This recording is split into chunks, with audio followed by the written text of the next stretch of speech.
Fireside Chat, and welcome to another recording of our episodes. I think today we're recording 142. I lost count, to be honest with you. I've been recording nonstop almost, it seems like, for the past 2 weeks. I do like 2 or 3 of them per day now. And so it's pretty interesting, the amount of voices and the amount of interest that this is generating. I didn't know that when I started 2 years ago, how this is going to turn out. You know, the good news is there's people listening, there's audience for this kind of podcasting. I hear a lot of wonderful stories coming out. In fact, ranked right now in the conversationalist sort of a podcast number 10, I think, globally right now. This is not, compared to any of the other ones that they try to push products out there or try to sell you vitamins or anything like that. And that's good news. We're averaging about 1,200 downloads per day. Things are really moving forward for the channel. For those who are, and I see a lot of people out there who are trying to launch the podcast channel, if I give them one advice is persistent and be consistent with your content. And don't give up, don't publish one every 6 weeks, a month. Try to be a little bit more consistent, more regular. Get the people to get used to you being on the air and listening to your conversation. So enough about that. Today we are doing another podcast. I think Allison, first I want to welcome Allison Ferch back. Allison and I, we do this once a year. This podcast once a year. We wrap up the year with this, and hence my Christmas background behind me. I was telling, and Allison's dressed for the occasion. I guess I see the Christmas scarf, Allison. Thanks for that. And I was telling Allison, this is not a virtual background. A lot of people don't know this is not a virtual background. Actually, this is my wall behind my desk here. But the reason we do these kind of conversation at the year end is to check on each other. I haven't talked to Allison one-on-one for about a year. It's always nice to see you. Likewise. And to also recap what happened in the year and try to give a little bit of a light to what's going to come in 2026 down the road. So Allison, welcome again to the conversation. Thank you. It's good to see you. Good to be here and back again. And, I'm thinking, true, we didn't have this conversation for a whole year, but we did share the stage for a few minutes in Montreal at the GALA conference. That was cool. Absolutely. And it was wonderful to see you in Montreal. And I was going to get into that.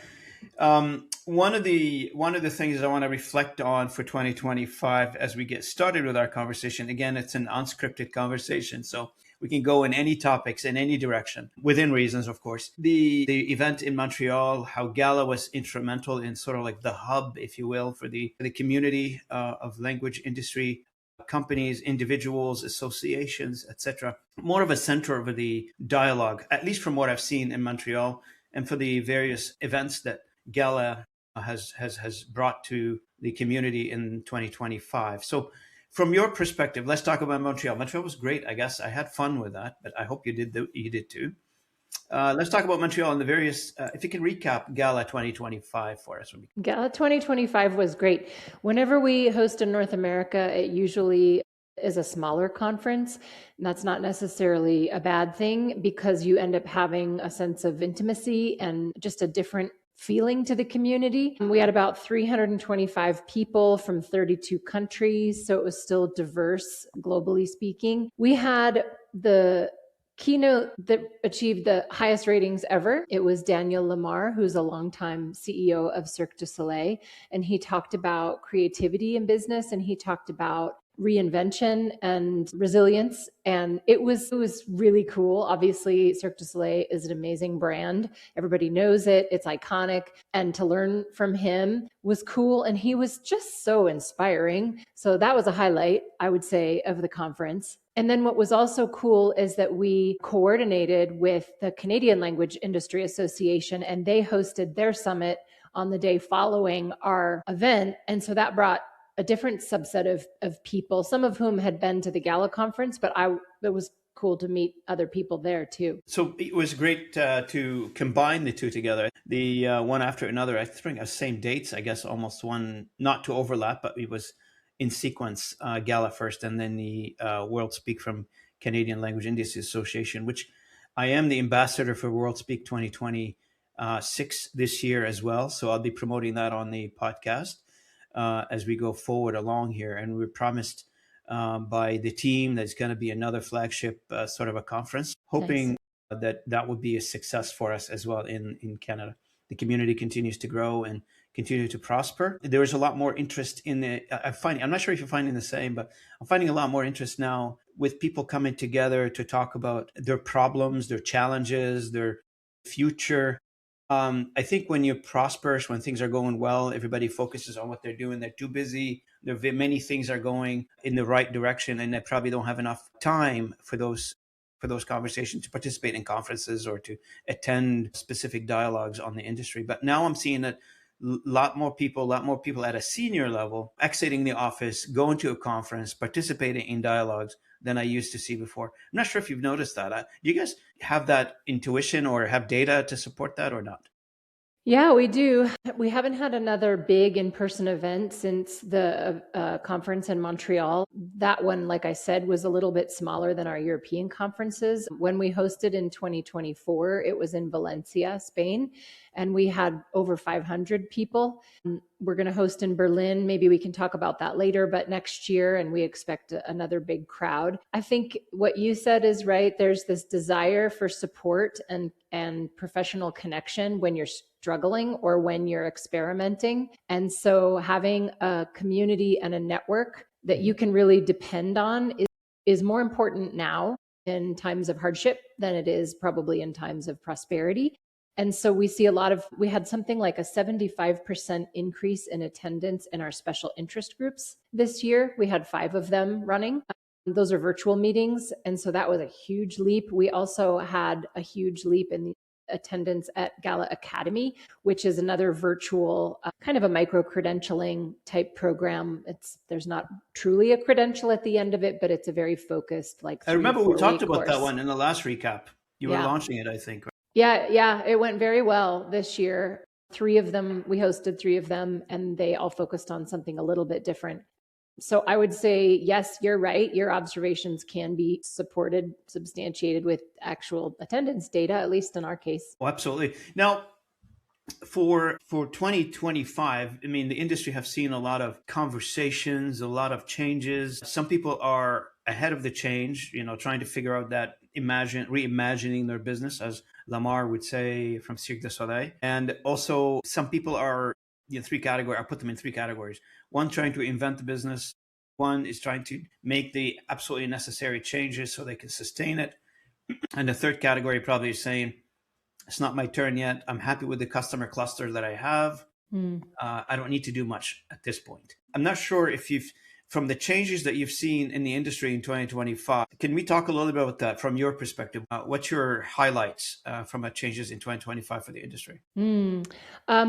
It's been a struggle, I would say, for a lot of the smaller companies. Very small language services companies have been struggling to make the change. And I want to be clear that it's not for a lack of desire or will. It's really just a lack of resources generally, and occasionally a clear direction or a framework for the change. I would say the medium-sized companies are having a better time adapting. They're still small enough to be nimble, but they're big enough to have some resources. Funny enough, some of the biggest companies that like you might know this, but that have tons of resources are a little bit more like an aircraft carrier when it comes to change. So it's harder to pivot, even if they've got the vision for it, which most of them do.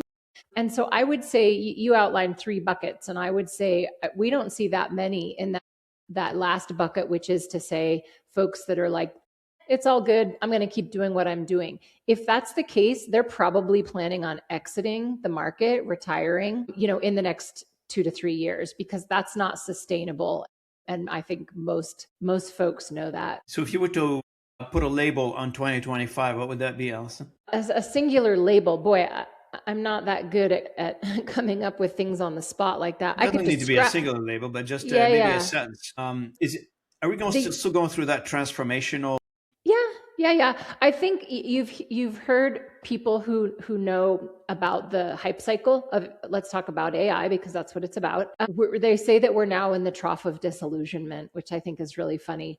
But what that means is that you're beginning to get real about expectations. I think we're not there yet. I think some enterprises and clients still have unrealistic expectations for when it comes to language. But you've now got folks that are starting to have a clearer sense of direction and purpose, maybe beginning to understand the paths that are in front of them, whether or not they're going to become specialists in a particular service or a particular vertical, whether how they're going to change their portfolios. So I would say, again, we're still in that evolutionary adaptive stage, except I'm sensing a little bit more optimism than this time last year. There are a few factors that driving all this beside technology, right? We talk about technology all the time, and I'm getting a bit of an AI fatigue, to be honest with you. Every time I look at a post, or every time somebody sends me an email, every time I have a conversation, it's all about AI. It feels like, and I had a conversation which I haven't. Well, actually, I posted it with a gentleman out of New York who's a writer for the major entertainment companies in the U.S., Marvel, etc. So anyway, he calls, which is, I agree with him, Victor Vernado. His podcast is up on the channel. I agree with him. He calls AI a utility. So imagine having, your electricity. You plug your electricity, your lamp work, the computer turns on, etc. We're going to get to a point where AI is a utility. You plug your application in it, off you go. It works. But we're not there yet, obviously. I mean, I don't know. I'm not sure if we're striving to get there or not. We talk a lot about quantum computing, that is the solve everything, I guess, from a processing power. Supercomputing is going to help us process more. But the idea here is that with all that said and done, there is another trend that is taking place, which is economical, geopolitical, all that stuff that is driving some of that. Example, I hate to say that, but because I've said it in multiple times, is that when you, for instance, as the US set their English language as the language of the country, nothing wrong with that. Any country can set their language the way it wants to. But that would probably impact some of the suppliers in the country who are used to deal with having the ability to deliver services in multiple languages through the federal government or through any government, I guess, for that matters. There are many of those out there, right? So I have no idea. I did talk to a few suppliers from the US, and they said it's impacting them. But I don't know the general lay of the land. So what do you think of the geopolitical stuff and the economic impact on our industry? It's real for sure. You've got something like that, which certainly impacts providers in the US. I think you also have the impact of the US tariff debacle, which, it changes every week. So that makes global business, especially in certain verticals, manufacturing and distribution and any, of those industries impacted by the tariffs, that's definitely had a chilling effect. I think that we have a global economic, if not recession, then uncertainty. The war in Ukraine is still going on. I think countries are messing around with interest rates. I've recently had a lot of communication with universities, and practically every university that I'm talking to is telling me about dwindling budgets. I mean, someone that I spoke with in Argentina this week was saying that the Argentinian universities are actually trying to sue the government because they're failing to deliver on their agreed upon contractual budgets. So yeah, it's apart from AI, there's these other factors or environmental pressures, if you will, wreaking havoc, or at least having an impact. Yeah, everything, it's just, I think just because the way the industry sits in the cycle of business and the cycle of economy, we're not at the front end of it. We're as a consequence as an industry, because, if a policy is being written somewhere, we may get involved, or a contract being written somewhere, or anything, or a website being created somewhere, we may get involved at the end of that, not at the front end of it. We're designing, etc. We're translating it, localizing it, etc. Yeah. And that's an endemic, I guess, of who we are as an industry. And it's been always like this. We always strive to go up the food chain, a little bit like the salmon migration, and we'll see how that goes. But is that something you agree with, or you disagree with? I see you nodding your head there. Well, I mean, it's the truth of the matter, but it's disappointing and frustrating. And I do think that we're beginning to see a gradual shifting left of localization, in part because of the changing expectations at the top. And so I think that's encouraging. What we're seeing are some folks that are becoming more engaged at the earlier cycles, and then the localizers are having to have this almost cross-disciplinary approach. I just did a a call or a podcast with Scott Abel, who is like a content management and technical writing guy. And we were talking about the intersection and kind of the overlap of technical documentation and localization, and imagine how great it would be if localization came into the process earlier in terms of like terminology and style guides. And again, if we can figure out how to persuade people that localization is actually the biggest unused growth lever, then companies might start paying attention. But we could talk about that later if you want. But I think AI is impacting how localizers are doing their work. And it's meaning that they have to be involved in orchestrating workflows earlier than they used to, maybe having a longer life cycle. Now, on the integration of AI, which, always on the front, although we've talked about it enough, but I guess we got to continue talking about it, I guess, as an industry, not on this podcast, as an industry, because the question regarding AI adoption, the state of AI adoption in our industry changes on a day-to-day basis, depends on who we talk to and how much time has been gone through and what is the impact. When people normally move, not because they want to move, either they see a train coming at the end of the line there and they have to make a move or stand in the way of the train. And the other part of it is if we don't do anything, as you mentioned earlier, you may be in the category of exiting the business. So what is the state of AI adoption now in 2025, in your opinion? We did a survey early in the year. We called it like AI and automation,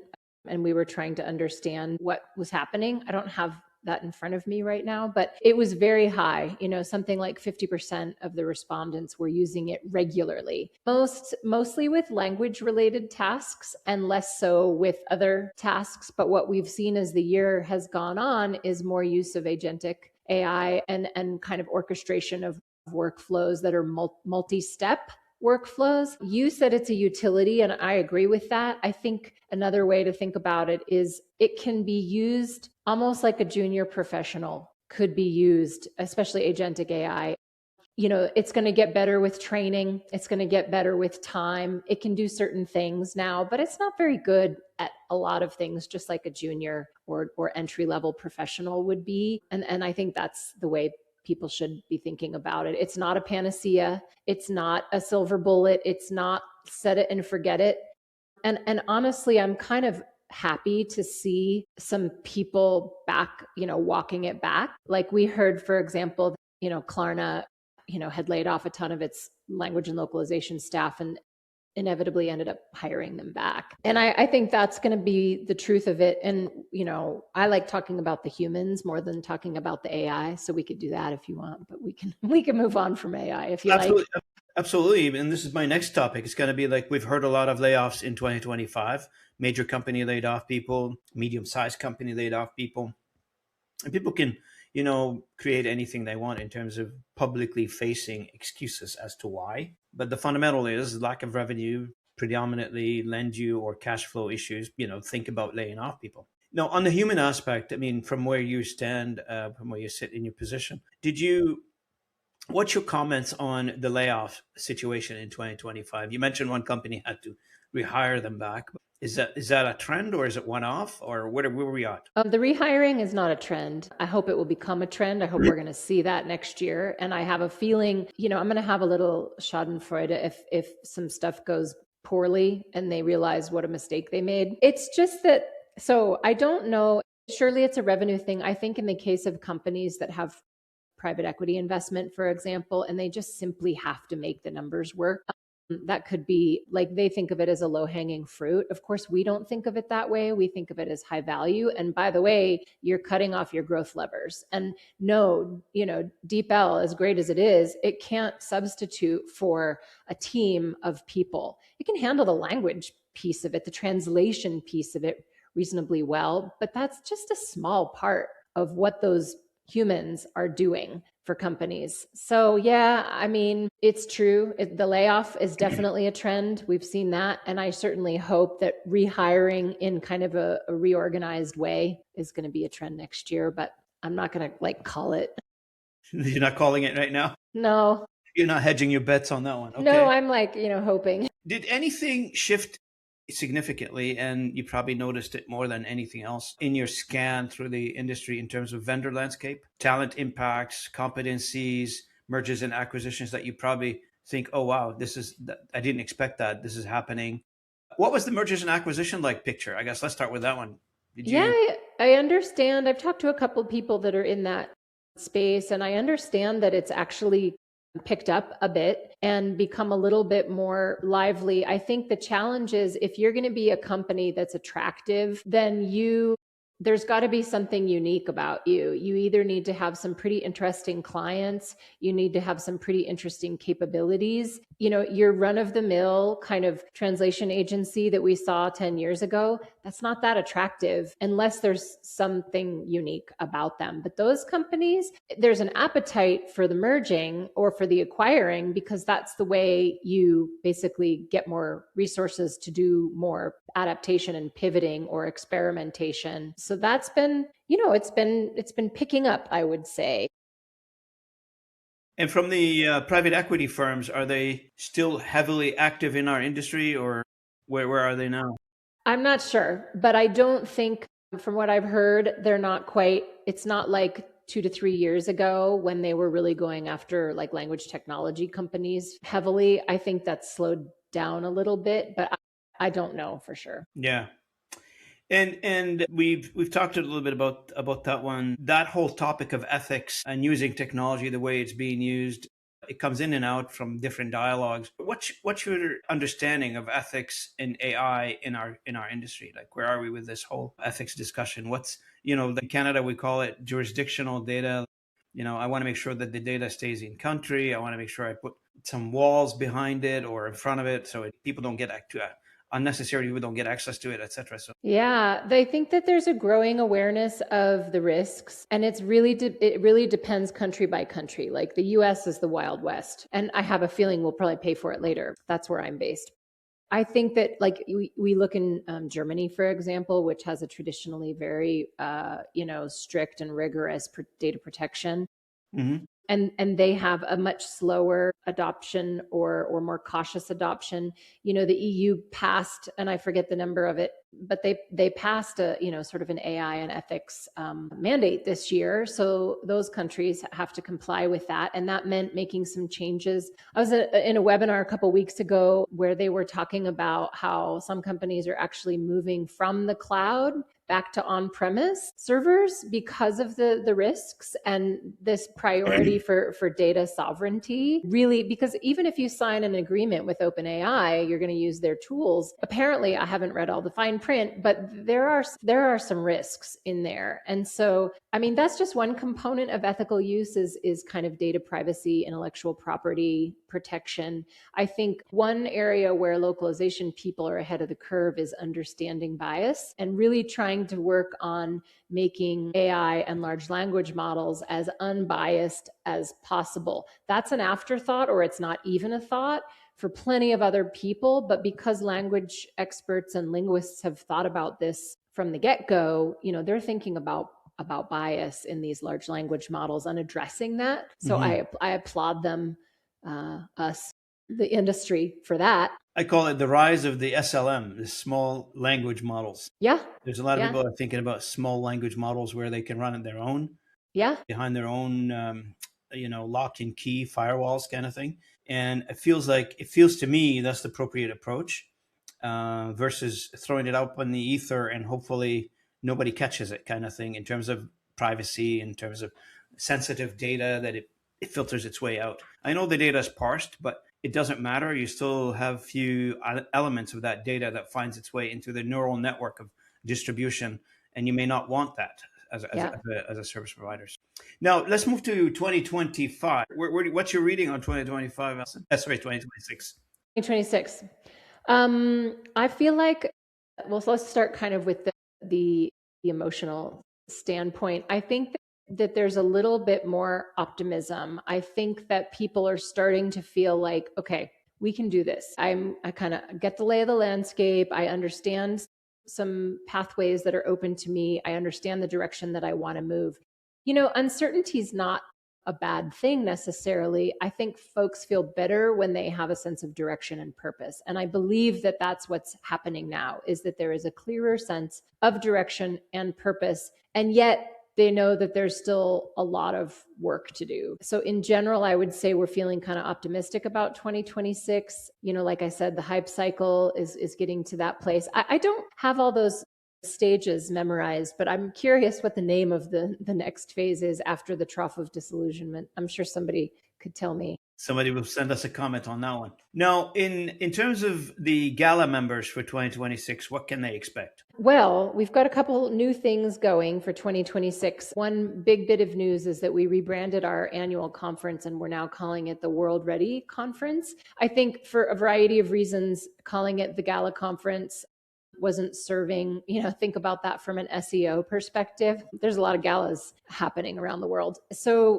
World Ready also reflects what we're aiming to do. We want our people to be world ready. We want products to be world ready. The technology needs to be world ready. So essentially world ready encompasses, the sense of mission of our companies and departments and professionals. So the World Ready Conference has a couple of cool tracks: tech ready, market ready, risk ready to focus on some compliance and regulation issues, language access ready, and I'm missing one, tech ready. I can't remember if I said that. So the conference will be quite similar in the way it's constructed. The focus is meant to be more cross-disciplinary. It's meant to be really practical, to focus on what does it mean, practically speaking, right now to be those things. So that's one cool thing for 2026. I think. Oh, that's very cool. I mean, that whole rebranding is terrific. I mean, I was just always thinking like GALA. I'm thinking champagne, but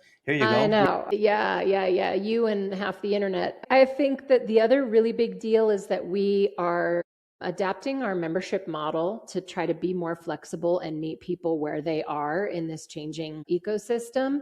So GALA's always been a trade association, which means that membership was open only to companies. And now we're going to become a hybrid or a combined association, and we're opening membership to individuals also. Oh, wow. Great. And so what we like about that is that we could potentially reach more people who identify as localizers, whether or not they're sitting at an enterprise company, at some kind of a managed services company, at a language services company. We just want to find the people that are dealing and owning and driving multilingual communication and bring them into the professional community at GALA. So that'll start in January with a couple different models, including student membership too, which is hopefully, it's pretty darn affordable, I think, for a lot of the world. Maybe not all markets, but we want to talk to the incoming professionals too. And you said the prerequisite for individual members are? There's really no requirement other than an interest in, and most likely a professional role in, something that's dealing with multilingual communication. It could be global UX and UI. It could be international product development who really wants to think about, how do I incorporate language from the get-go, because this is going to be a global product and we want to be smart from the beginning. It could be any of those folks. And what's your personal goals for 2026? I have a lot of goals that are going to be sort of internal for the staff. We're working on the annual plan now, and there's a couple of strategic pillars that will be our guiding lights, our principles and my goals specifically. So we want to grow our reach.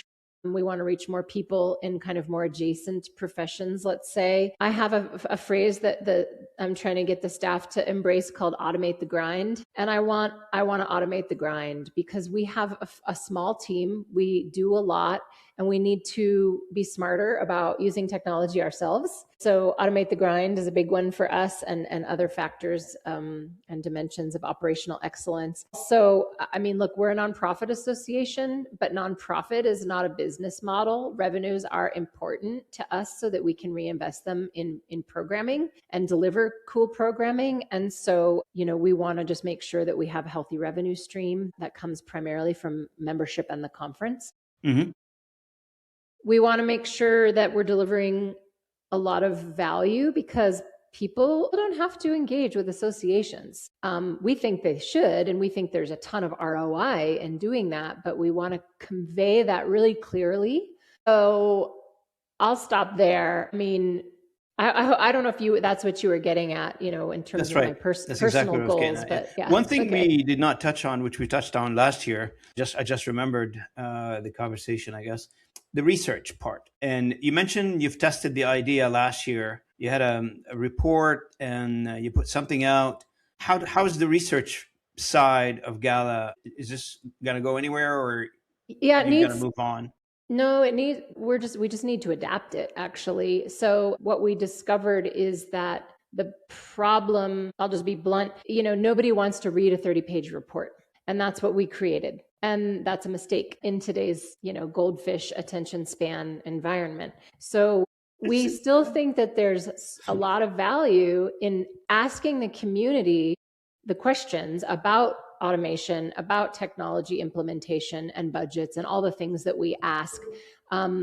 We just need to present the findings in a way that's more consumable and more readily consumable. Like I said, not going to require someone to look at a 30-page report full of cool charts. We're going to try to figure out how to maybe spoon feed them some of those findings a little bit better. And we won't necessarily repeat the same topics, because the importance of those topics is changing, and they kind of rise, and just like the sun, they rise and then fall, sunset. Moving on. What's next? What's the most important thing that people care about right now? Is that goldfish attention span? If your post stays at the top of the feed for 30 seconds, you're lucky, and that's it. Yeah. What would success look like for you in 2026? Some of our big success metrics are going to be conference attendance and membership, and whether or not people are interested in this individual membership model. We have some fairly modest goals, because we know it's going to take a while to roll out that information and communicate it to everybody. Conference, I'd love to see more than 500 people in Berlin. When we hosted in Munich in 2019, we had 500. I think, Germany has a lot of localization people. What I don't like about Germany is VAT. There's 21%, 21%, 19% VAT. Yeah, on top of, so you set your registration rates.